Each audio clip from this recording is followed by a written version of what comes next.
Welcome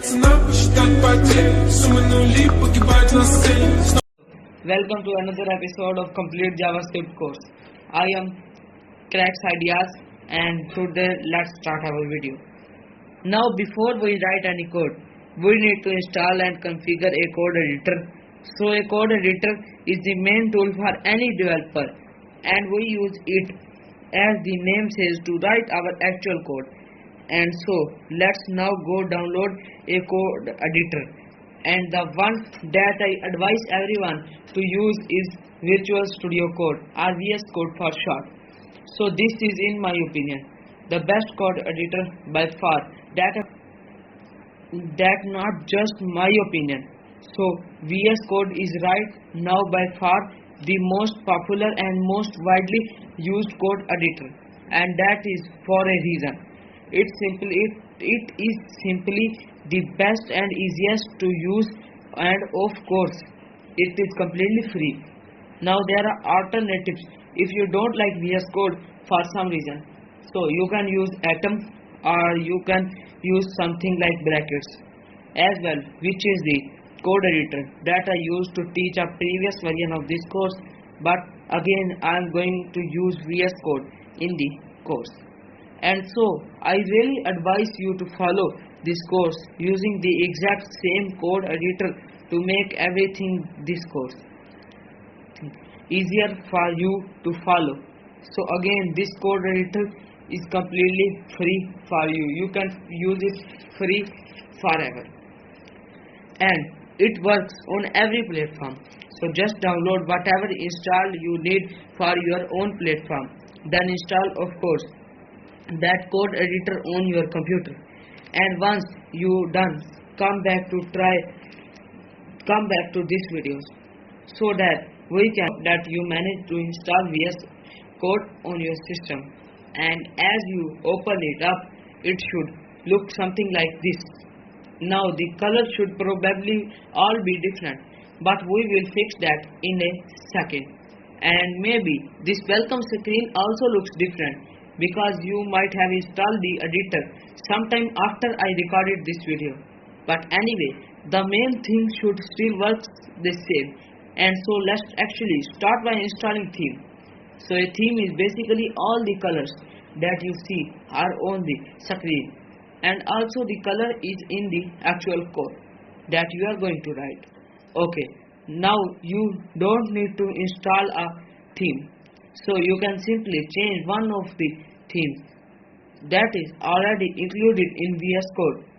So just click down here on this icon and then color themes, and click down here on this, and then here you can try one of these out. And so if you like one of them, you can simply keep that one. But as you see, the theme that I have is the Monotype Pro, and this one was not included by default in VS Code. And so if you want to install the same as I have, simply go to this extension tab and then search for Monotype Pro. Okay, then it's first one here, and then you can simply probably somewhere here click on the download. Now this theme is actually a paid theme. If you like, you can buy about $10 or more, but for now you can also use it free forever. It will then just ask you every couple of days for you to buy it. But for me that has never been a big problem. Now I just wanted to quickly mention that I am not in any way affiliated with the theme, and that this is not an advertisement. So this is simply the theme that I love and that I use every single day. But of course you can use a different theme or a different theme that you have already been using yourself. But if you like the theme, then you can use the theme that is very similar and which actually already comes with VS Code is Monotype Classic. So this is one. So the colors here look a little bit different, but the Monotype Pro theme that I use is actually based on this one. So therefore colors are quite similar, and so therefore this one is also a good pick in case you want to use a very similar theme to mine take but don't want to. And about VS Code setting, so here I am going to show you a couple of settings that I am using in the course videos and that you should probably use as well to make easier for you to follow the videos, also to code on your own later on. So the first setting is autosave setting, that you should set the on focus change. Okay, and so what this will do is that whenever you leave the code editor or you go to some other file, then it will automatically save that file without you having to do anything. So that very helpful.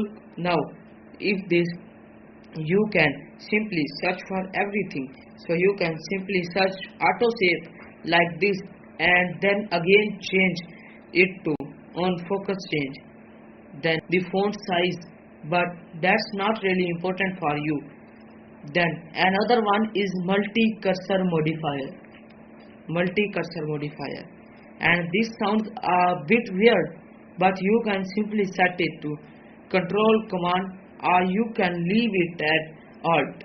So just when you need it, just know which of the two you selected.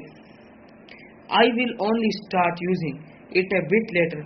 Then I also have the word wrap turned on, but again that's not that important. Okay, so I think those are actually the most important ones. They are just another ones that you need to change, and that is called format on save.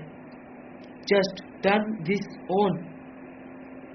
Alright, here on which says data formatter must be available, and by now it is not, but in one of the next section we will actually download a formatter to automatically format our data, and by then this setting here must be turned on. Okay, that's actually it for this lecture already. Now just notice that I am working on a Mac here, but everything will work exactly the same on Windows and Linux. So this VS Code editor, as I mentioned earlier, works just the same on all the platforms. Now just one final and small adjustment that we can make, which I just remembered, is the besides changing the main color theme, we can change the main theme of the file icon. And so again, if you want your VS Code to look exactly same as mine, then you can select these set icons here. So we end our video here.